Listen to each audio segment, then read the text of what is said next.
All right. Well, thanks everybody for showing up. I thought I would just start off just because I don't think everybody knows everybody, and just do a quick round of introductions. And since I can see you all in a certain order on my screen, I'll just kind of call on people and ask you to introduce yourself. So I'm going to look for the person who just took a bite of food. And um, how about if I start actually with, but Nancy just happens to be in my top corner of my screen. So how about if I start with Nancy? Sure. Forgive me for eating my dinner. I just got back from a long day on Whidbey and I'm starving, so I'm going to eat dinner while I do this. Let's see. I'm doing North Creek right now. I'm monitoring North Creek and Penny Creek and Mill Creek. And I think that's about all I have to say at this point. Okay. How about Eric Strong?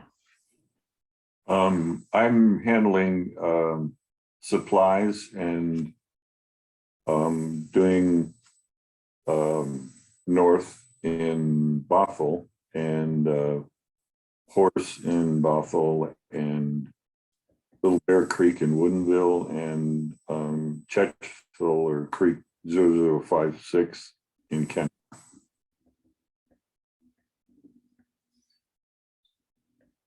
Eric is our supplies manager for our Global Water Watch monitoring. How about Gary Olson? Sure. Yeah. Gary Olson. I'm with Thornton Creek Alliance. I'm actually the treasurer of the organization, but the lead for our community-based monitoring program. So we monitor Thornton Creek and its tributaries. Currently, we're monitoring about 20 sites on Thornton Creek. We've got 5 or 6 teams and 3 schools involved with the monitoring program. And that's with the bacteria monitoring, or that's with the DNA? That's primarily, yeah, bacteria. We do some other things as well, but that's primarily our E. coli monitoring. Sorry about the phone. Okay, how about John Culver? Hey folks, I'm John. I'm in Kenmore. I am new to this effort. Eric reached out to me about some tech issues they were having with the Global Water Watch app and the website and that kind of stuff. And I had some interesting ideas about how to potentially work around those. So I'm excited to be here and get into that more. Thank you, sir. Nicole. Hi, I am kind of helping out with the conductivity and helping add that onto the program. Haven't really sampled a lot lately just because I've been busy with a few other things, but also pretty soon to be graduate from UW Bothell campus with Earth System Science major. So looking forward to working more with Eric on this program. And she's looking for a good job too, if anybody has one right now. Yep, looking for either private or public. Awesome. How about Anna? Anna Bachman. I'm the Clean Water Program Director at Puget Soundkeeper Alliance, which is a clean water organization here in Seattle. I work with a youth group in South King County to monitor. Right now, we are monitoring Springbrook Creek in Kent and Renton, and May Creek in Renton. Basically, we're monitoring quarterly. I'm also helping out, as Eric, I think Eric is as well, the Duwamish Valley Sustainability Association youth group that's doing some monitoring in the lower Duwamish. And I am at the moment trying to figure out how I can get my data acceptable to Ecology to upload to their EIM database of water quality data. No easy task.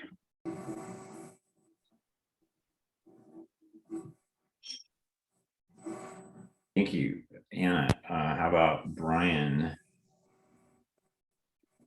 Well, hello, everybody. I'm Brian Saunders, and I'm with the Lake Forest Park group of Streamkeepers / Stewardship Foundation. Yeah, just been exciting to add some new things to our regime. We're doing connectivity as well as part of Nicole's talk. So we're excited to add that, and putting a little bit more and more equipment gets piled on the list, unfortunately, but that's all right. At least it's inexpensive equipment, mostly. How about David Kuhn? I'm David. I'm with the Carkeek Park Advisory Council President there, and I'm also Director of Salmon Programs and Treasurer for the Carkeek Watershed Community Action Project. We've been doing salmon stuff for several decades and have tinkered with in and out of water quality testing, and are now about 6 months into using the Global Water Watch testing program at about 8 sites in our watershed, and all volunteer based. And so that's why we're here, or I'm here. Well, and then David Bain. I don't know if David is probably at 2 meetings at once, but David, can you introduce yourself? Yeah, I'm David Bain. I'm with Sno-King Watershed Council, and the sites I'm supposed to be working on are on the Sammamish River, coming into and leaving the Wayne Golf Course property, where we're planning future restoration work. So want to have baseline data that we can compare to what the water's like after the restoration. And also trying to get some new monitors trained to do work in the Snoqualmie River watershed.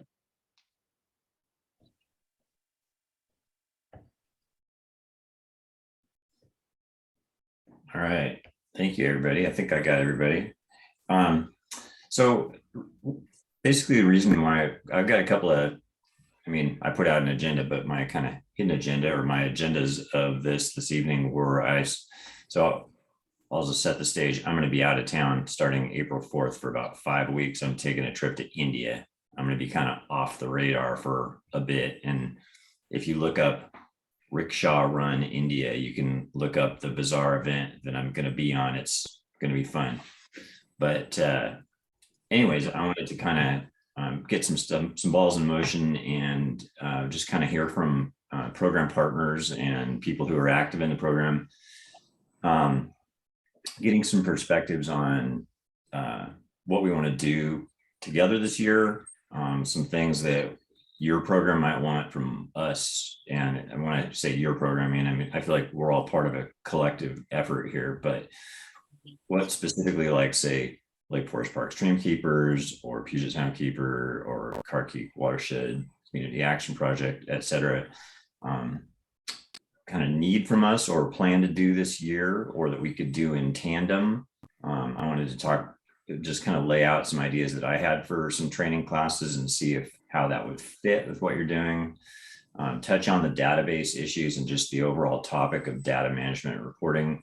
And then discuss briefly the new method, conductivity monitoring that we're doing, and then just kind of also talk about overall maybe how to structure this effort, because it's kind of a very sort of a loose, it works right now fine, but it's kind of a loose partnership that I have with a lot of different people and do things together, but I don't really have, like, say, anyone that I delegate to in certain areas, such as evaluating new monitoring methods or data management or things like that. So ultimately it would be great for me to put together a slightly more formal team to cover some of those areas to make it more of a sustainable effort, so that if, say, I get hit by a bus, that maybe some things continue on.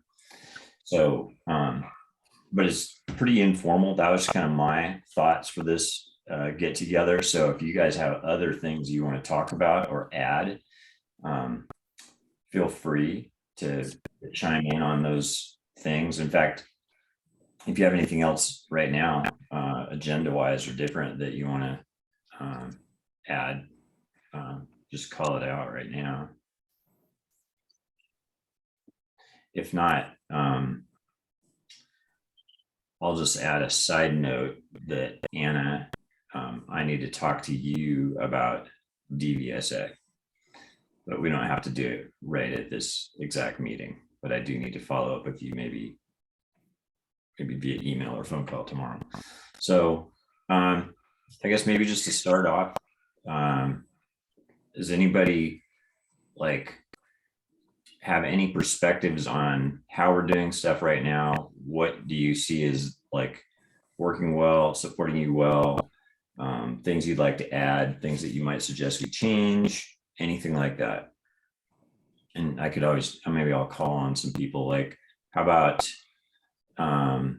from the monitor perspective, Nancy, how about for you? Yeah, I guess number one for me would be the glitchiness of the Global Water Watch data entry system.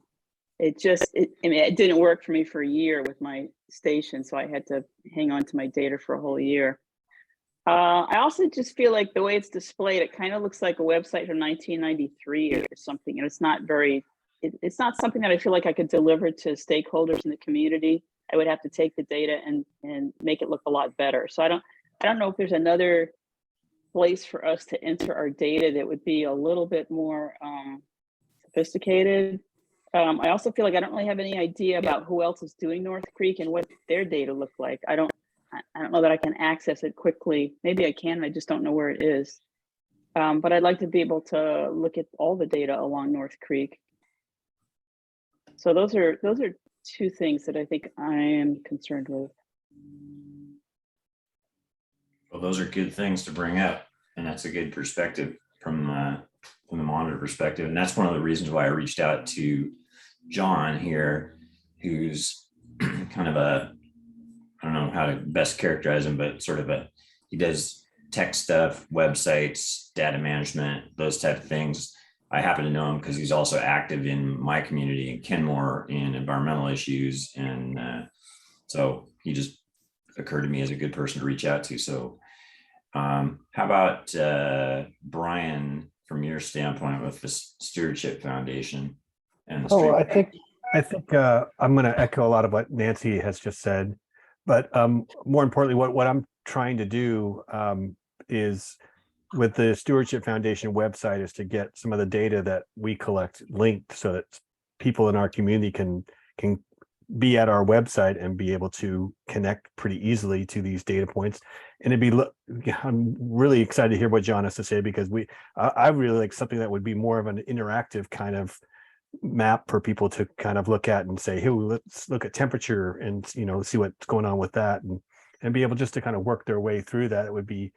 That would be to me a boon for just communicating a lot of information to people and have people kind of explore on their own. I also like the idea. We've been playing around with a couple of calorimeters to get some nitrogen and phosphorus levels measured, which I think are badly needed. Phosphorus obviously is one that's a little bit tricky because it's in such low numbers, especially if you're measuring orthophosphate. But I've been getting some pretty good luck with nitrogen. We've been using a Hawk calorimeter meter, and I've been sort of cross-checking it with an ion chromatograph that we have at North Seattle, and the data seems to be pretty consistent. So I'm kind of excited about that. So I'm kind of wondering if that's any. I know you were thinking about that in past meetings, Eric, and so I'm just wondering if that's gotten any further treading.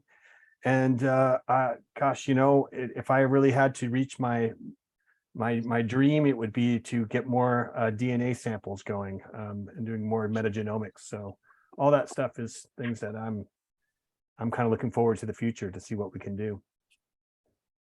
Okay, cool. I'm kind of going through like the sort of end user perspective and then working my way into kind of like the partner provider perspective. So I'll go to David Kuhn, and also David has to leave early, and get your perspective on how stuff's going for you, or et cetera. Things you'd like to add, do different. Actually, Eric, is there a chance I could just kind of touch on him talking about the interactive map thing real quick, or should I just hold on to that and let? No, sure, go for it. So yeah, I don't know how much John might be able to provide, but I know at UW we have access to ArcGIS Pro and other platforms like that.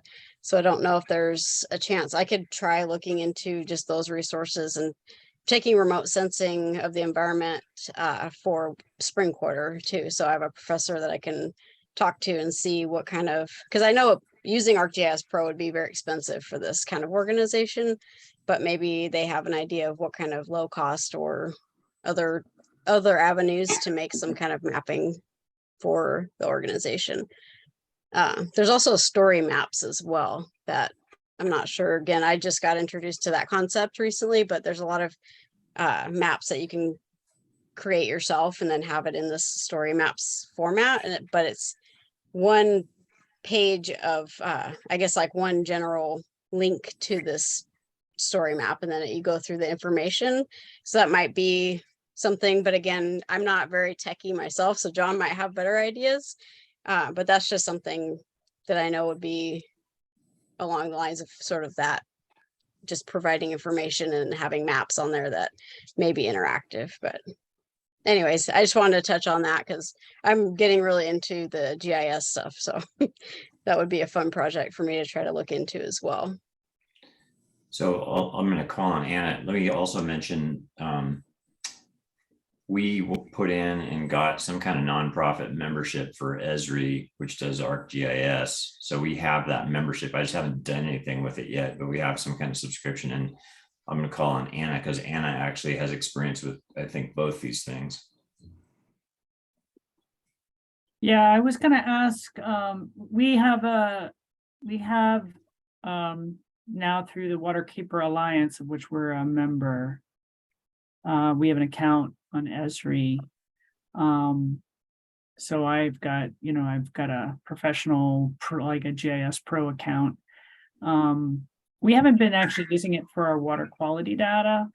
And what my plan is, and it got kind of blown out of the water, was to use Water Reporter. So I know Eric, I don't know if you still have an account with Water Reporter, but I started developing an interactive map using Water Reporter. I use Water Reporter for our pollution reports, and I can show you what it looks like. My water quality data is all uploaded to Water Reporter, but the map is a work in progress because I essentially changed jobs. Usually I can do my mapping and stuff in the wintertime when I'm not busy, but we had all hell break loose at Soundkeeper this winter, and I changed jobs and then things got really crazy. So I wasn't able to do my winter projects like I normally would, including using Water Reporter to graphically and interactively show my water quality data. And the nice thing about Water Reporter is that you can do report cards for your data. So that's another option. And it's pretty low cost in comparison to Esri. That's quite an expensive proposition. And you can actually incorporate Water Reporter maps into story maps, I think, as well. So there's some options there, but I don't know if you still have your account, Eric, and if you've continued to play around with it. So I do still have my Water Reporter account, and the issues that I found personally with Water Reporter is it has two things. One is that you have to create a form, or I forget what they call the thing. It's a set of parameters, but essentially it's a form that the end user will enter their water quality data. And in terms of the data that we collect, the Global Water Watch data, and in particular the bacteria data, like the Global Water Watch data entry mirrors the form, mirrors the data sheet. Mm-hmm. Under Water Reporter, the end user would have to do the math on, for instance, their bacteria data to enter a single value, as opposed to entering the different values and have it do the math. So it puts a little bit burden back on the end user to do something. That is true, though, Eric. One thing you can do is batch upload, and you could just provide everybody with a template, like an Excel file template. Everybody enters their data, and maybe once a month or once a quarter or even once a year, they batch upload all their data into Water Reporter. which to me, I don't like entering data one by one by one. In fact, I haven't really uploaded data to Global Water Watch since the first time. And the first time I did it, I just sent Sergio a Excel file and he batch uploaded the whole year of data for me. So that's another option. Yeah. And that's what I do. You can use forms the way I wouldn't use, I don't think I would use forms on Water Reporter just because you're entering so much data and the options for data entry are harder when you're doing it or higher. So for me, batch entry is how I would do it and handle that situation. And I would only use forms if you're doing a simple survey, like go out and take a picture and, tell us what the pH was or something, or take a picture. And if you can do all kinds of different surveys, you could do salmon surveys, you could do vegetation surveys using Water Reporter. And I would think it would be better if it was just a simpler survey. But for water quality data, you can do it as a form, but it's probably better just to save up your data and batch upload it all at once. Yeah, the only other comment I'll make on Water Reporter, and I think I better continue going around to folks, is, and I'll semi-table the discussion of Water Reporter, is that just from my personal standpoint, in terms of my available bandwidth, I am the Water Reporter user, but I don't really, it's a learning curve to use it and to get up on that learning curve. I have not had the bandwidth That's my problem. to switch over, because I wear many hats, and one of them is coordinating our water monitoring program. But I haven't had the time. And so that's where I sort of need to find a person who either has the capability and time to be like our Water Reporter tester, or see how it works for us to move in that direction. So yeah, and I was hoping to play that role, Eric, for you, but it's just I've had my own issues with bandwidth. It's a problem when you get promoted, huh? Okay, I'm going to call on David, just because David said he has to bug out at 6:45 and get his perspectives from the Carkeek Watershed program. We aren't even using the GWW upload database. We're just going straight into a spreadsheet. So I can't really comment on that. The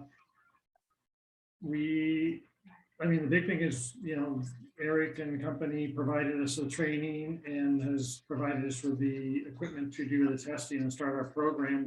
Our biggest issue right now is we've been trying to apply for grants. The first one we got refused, or didn't get, because it was mostly South Sound stuff and they didn't want to fund stuff Mid Sound. And then the last one we started to apply for, we found out there was a $20,000 minimum, and we couldn't justify that. So we're looking mainly for funding right now and equipment. In fact, right now we're out of our cards again. So I was getting ready to text Eric and say, hey, we're out of our cards again. So that's probably our biggest challenge right now, is just funding and keeping going. We have more than enough volunteers, and yeah, that's our biggest thing is funding. And then part of it is the whole idea of the reporting. We haven't really even approached that, because we kind of feel like we need a year's worth of data before we even really worry too much about reporting. I will say I kind of chuckled when Nancy said something about needing to have that that was looking like 1993, and to work with partners, it needs to look more modern. And I was thinking in my head, now to work with the county or the state, you better make it look like 1983. If you've ever seen some of the data reports they put out, at least around salmon stuff, it's basically spreadsheets with no lines and the numbers and lots of zeros, because they didn't even do any, anyhow, all sorts of issues there with King County. Yeah, so that's kind of where we're at for ourselves. We're still in a way in kind of infant stage of getting our program up and running and being self-sufficient. So David, with regard to funding, I think, so I have about 25, I have actually almost, I've spent a chunk because Gary and I have Thornton Creek Alliance and Sno-King Watershed Council have a joint waterworks grant that's coming through Sno-King Watershed Council. That's $50,000. We've spent a little bit of that, but essentially we have a big chunk of that, 25,000 of which is remaining for just the Water Watch program that I have that is going to take me through about the next probably year and a half at least. And so I think you could just fly under our umbrella. We can keep you guys supplied. I don't think that's a problem under our grant funding. You fit within our umbrella, and Waterworks is so flexible about the funding. So I don't think that's an issue at this point. I did just put in a new Waterworks application. I'm not necessarily optimistic about it getting funded. And I also put in an ALEA grant application, which is another funding source, Watershed Department of Fish and Wildlife. Those were a couple of recent deadlines. But for now, I think we can solve your funding problems. Okay, well, thank you. Yeah, it was actually Waterworks that we were going to apply for, and we filled out the application, sent it in, and then but it was only $5,000, and they said, "Oh, there's a $20,000 minimum." And we're like, see, can we pad it for this another $15,000 for 3 years? And we didn't feel like we could pad it that much and justify it. Yeah. Yep. No problem. We got you covered. Okay. Thanks. Okay. How about Gary Olson? Sure. First, I've got to get off about between 10 to and 5 to 7. I got another meeting at 7. So yeah, lots of interesting questions going on here and issues. Let me mention about the DNA that Eric just brought up. So, we put in this program to do DNA analysis, kind of find out what the sources are for our E. coli that we've been seeing in our testing. Thornton Creek Alliance is specifically concerned because we do have definitely high levels of E. coli in the creek. So we've, as we've partnered with Eric and Sno-King Watershed Council through a company called Watershed, which is a fairly new company and has had some startup issues in terms of getting their data to us. We actually have sent samples to them, 2 series of samples over the last roughly year. We've got results on one of those series. The second series is in right now, and they keep coming back and saying they've got people that are sick or people that are on pregnancy leave or whatever, and so it keeps getting delayed. So that's a bit of a concern. I'm not sure where we're going to go there. Hopefully they'll get themselves settled down, but that's for us, that was a very promising opportunity because their DNA analysis isn't a single analysis telling us whether it's human or not, or it comes from a dog or not, but it gives us a series of sources potentially out of one sample. So it has a lot of economic value to us if we can get this thing going. And again, as Eric and I talked about the program, we really said that we're going to do it initially for our 2 areas, but we really want to be able to expand to some of the other areas in the county once we kind of say, yeah, this is looking good. So that was part of what that funding would cover as we go through the future of this program. So hopefully that will catch on, but I'm a little frustrated right now, as you can imagine. In terms of reporting, we do have our own system for reporting to our folks. And basically, to me, the reason that we're kind of have a reasonably good number of people involved in the program is that they see the results every 2 weeks. If they're sampling every 2 weeks, they get a map that basically shows the results, E. coli results throughout the watershed. So you can look and see how your results compare with other people in the watershed, where the peaks are, where the problems are. So we have a fairly good communications that way. And the advantage that we have is that we have a person who has computer capability to do that for us and keep us, updated, et cetera. And we have an electronic input system as well that people put their data in on as they get it. So it's kind of it seems to be working. We've got over 6,000 data points in this database that we've had over the last 5 years. So it seems to be effective from that perspective. Gary, Yeah. do you just use Google Forms and Google Sheets? Is that what you're using just for the data collection? For the data collection, we use Google Forms. Yeah, exactly. So we put it in Google Forms, then it's extracted into Excel spreadsheets, and then the data is calculated and then pushed into a map. So that's kind of the system that we have. Can you in the Go chat? ahead. Can in the chat at some point during this meeting before you get off, will you share a link to your map and your data if possible? Well, here, if you want to share my screen with me, then I can show you what our map looks like if you want to. Okay. And let's just keep in mind time management. I do have some. Yeah, other I know. It's, things yeah, to I'm sorry that, yeah. get through, but yeah, let me let you share it so Okay. people can see it. Let's see if it'll work quickly or not. Let me see. All right, let's try. Let's see. Let's see. Okay. Okay, here it is. Okay. Let's see. Can you guys see this map over here? It just looks black for me right now. Oh, there we go. Okay. So again, let's see if I can make it full screen here. Hopefully I didn't lose it. There we go. Oh. Okay. What's the Johnson back for? Keeps wanting to go back to this other screen. Let me close this screen off. Let me do this. Now it wants to bounce to this one. I'm not sure what's going on here. Doesn't want to stay on that screen. Let me get rid of that one. I think I have too many. I wasn't prepared for this. Maybe a waste of time. Yeah, I don't know.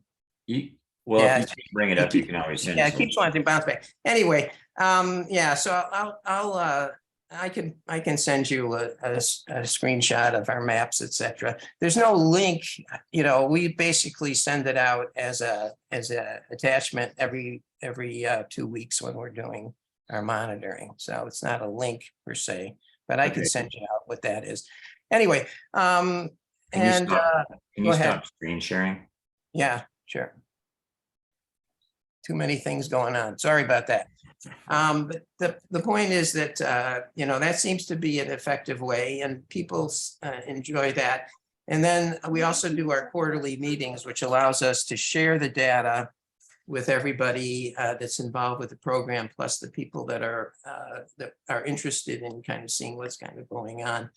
And as I think Anna mentioned, trying to get her data into Department of Ecology, we do share our data with Seattle Public Utilities, and they do put that in with their information that they're using, obviously for Thornton Creek.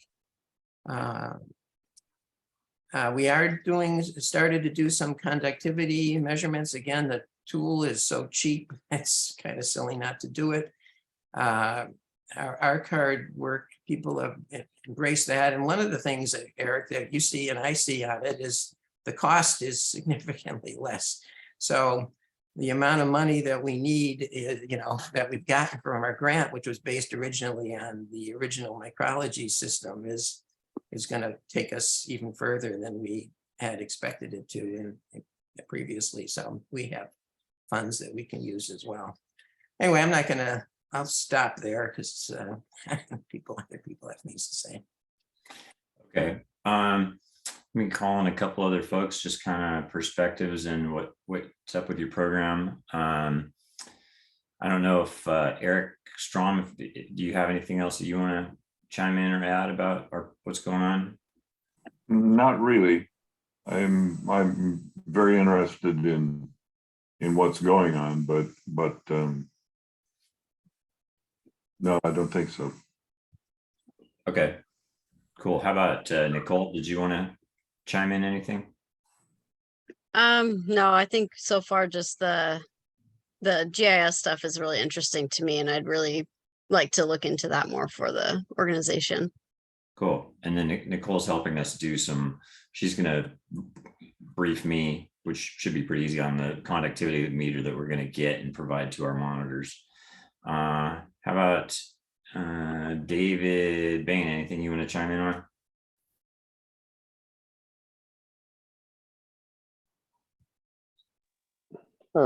Just that, we might want to think about pooling our resources for software, so that if there's something that most of the groups want, we might be able to pitch in together to make that happen. Or, we might be able to share a GIS subscription or something like that.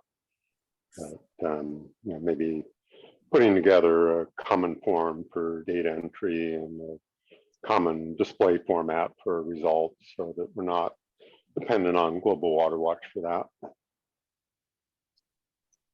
Okay, cool. Thanks, Dave. John, did you want to chime in? I'm fairly new to this for other folks' awareness. So I'm mostly just listening at this point and sort of ascertaining what are the different pieces, like how do people use this? I have questions like what are our cards and et cetera. Curious to see how all this works. And there's a whole big conversation we can have about some of the conversations we've been having, Eric. I don't know if we can save that for later or if you want me to dive into that now, but I think we could save that for later.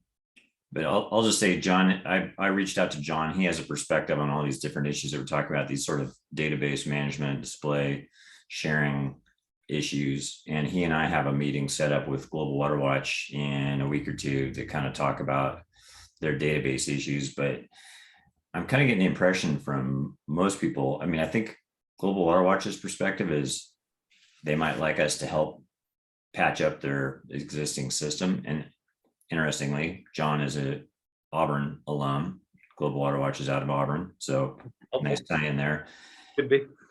But it also seems to me, and I've contemplated, one of the reasons why I explored Water Reporter is we basically were looking at completely moving away from the Global Water Watch database, just because the programming is so kind of custom written and old, and it doesn't necessarily display the way that we want it to or behave the way that we want it to. So that's definitely a question that we're evaluating closely right now.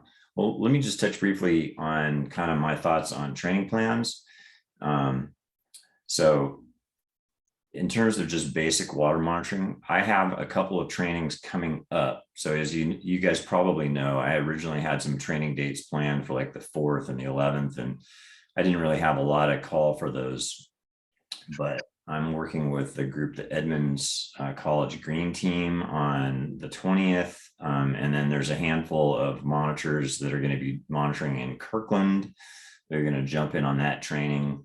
And then there's a Girl Scout troop, and there's an older Girl Scout and some young Girl Scouts that are going to be monitoring in the Cottage Lift Watershed. My basic plans are kind of in May and June to roll out another round of basic water chemistry, bacteria monitoring, do some biomonitoring, stream biomonitoring with the Global Water Watch technique, but also do some BIBI, benthic index of biotic integrity, which is another macroinvertebrate monitoring form. So May and June. And then I don't know, Brian, what do you think about the value of the stream flow and the habitat survey stuff that we tried last year? Do you think that that's worth repeating, or is it something that you think is going to be used by you or others? Well, sorry, we actually are measuring stream flow. We're not doing the habitat just because we haven't gotten one of those very cool kaleidoscope things, which I'm missing the name on. What do they call those things? Densitometer? Maybe that's it. We're going to get one of those and probably start doing a little bit of habitat data. But no, I think the stream flow has been fascinating so far. We started, I think we started in October, and we've been doing it kind of on quarterly measurements. And actually, it's one of the highlights of our sampling. We get a lemon, and we have predictions and gambling. No, I'm just kidding. No, we make it a fun day. It's a fun day. Everybody enjoys it. It's funny because we actually do have a lot of people associated with the Stewardship Foundation that work for the Department of Ecology, and they do have flow meters, but everybody prefers to do it with a lemon. No, we found some really good data about how one of our creeks tends to be a little bit more susceptible to rains. It tends to become a little bit more high in velocity in cubic feet per second, where the other one doesn't seem to change as much, which is interesting to think about what that means for which streams are more susceptible to runoff, maybe direct runoff from streams or from roads. So I think the flow is definitely something that we should keep doing. Okay, good. That's great feedback. Okay, so I don't have anything scheduled firmly at this point in time, but that's my plan. So what do you think members of Stewardship Foundation or Streamkeepers would be participating in some of those classes in the kind of late spring time frame? I haven't talked to a lot of them about that, but I'll spread the word. Okay, and maybe what I can do is create a draft schedule so that we have something to talk about that's like tangible. David, do you think with Carkeek Watershed you might have another round of volunteers or a couple more volunteers? Or I can check around and see if we have a couple more right now. We were kind of hoping to go on a yearly basis, so like in August or September, doing another round of training for like the next year, because we basically asked our volunteers to go through the training. Once they go through the training, to at least do a year, if not 2 years, of monitoring. okay, That's kind of the way I was thinking on that. I was also gonna, a few things have come up since I raised my hand. One of them was the stream flow. And I would be interested in knowing what people are doing for stream flow, because in my mind, I'm pretty, working with the salmon in Carkeek, I'm pretty well aware of what our stream flows are, but to get numbers, the only way I can see to do it to make sense would be if we had actual stream gauges in there. SPU in the county used to have them in, but they removed them, saying they had all the data they needed, but then they've since done more development in the watershed. And I think it's getting worse based on my observations during salmon surveys. So I think it was kind of opportunistic that they removed them and then did a whole bunch of development. So anyhow, but the thing I was raising, one of the things main thing I raised my hand about is kind of the data collection. I forgot to mention that we are looking at switching to EpiCollect for our data collection. So no longer having paper forms. That's how we do our surveys when we're counting salmon. We're also now switching our imprint pond for feeding and raising salmon and stuff. We're switching, the volunteers now enter all their data through EpiCollect. That gets, for the survey, that gets synchronized online when people get to having cell phone service, and if they don't, where they are. And then we have a script that produces a report, including a map. is that an app or what is it? EpiCollect is an app on the phone, Google and Apple phones, and they actually provide the storage area, so the data gets stored on their servers. I'm pretty sure, is that right? Yeah, it's on EpiCollect server.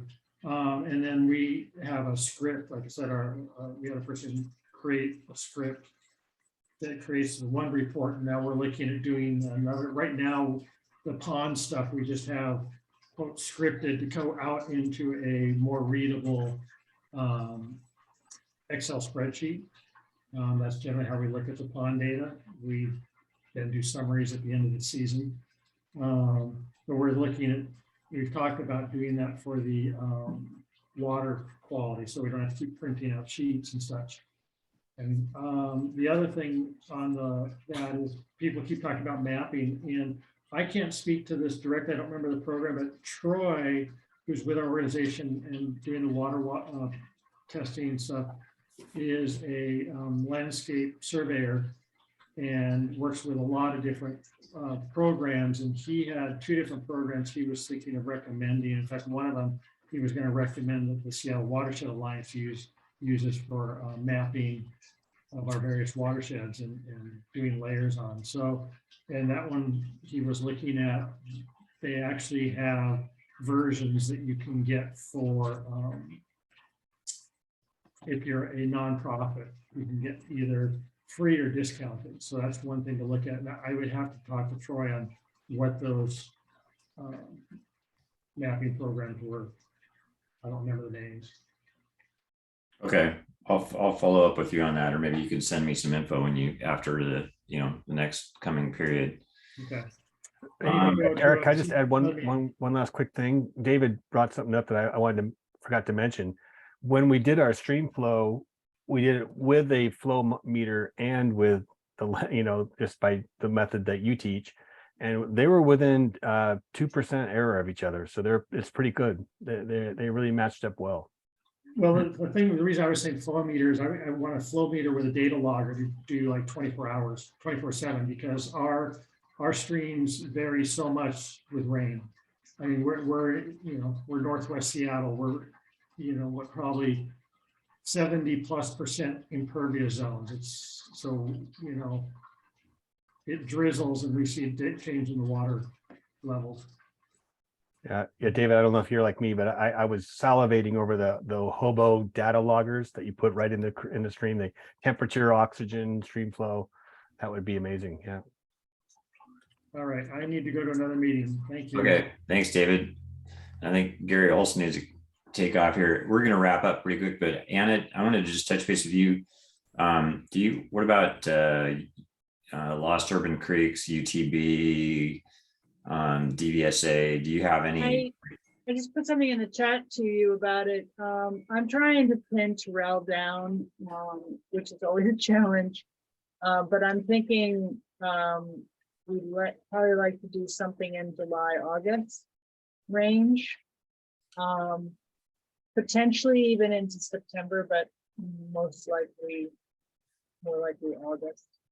But I've got to really, it's really just a challenge between just trying to figure out what Terrell, because Terrell's got his other activities going on, with middle schoolers, and I've got to figure that out. So really finally schedule the summer. Okay. That's what I would prefer. That hopefully that works for you. You get back from your workshop, and I can. Okay, cool. And then looks like a few people are dropping off. So I guess if anybody needs to drop off now, that's great. I think we got a lot of stuff out. I think I'll continue. I'll return to the topic, some of these topics, including like maybe a more structured team to cover some of these areas on an ongoing basis. Maybe since I have Anna on here, I'll just stop the recording now, and then Anna, I'm going to ask you some questions about DVSA, and everybody else is welcome to hang on or drop off as suits you at the moment. But thanks everybody.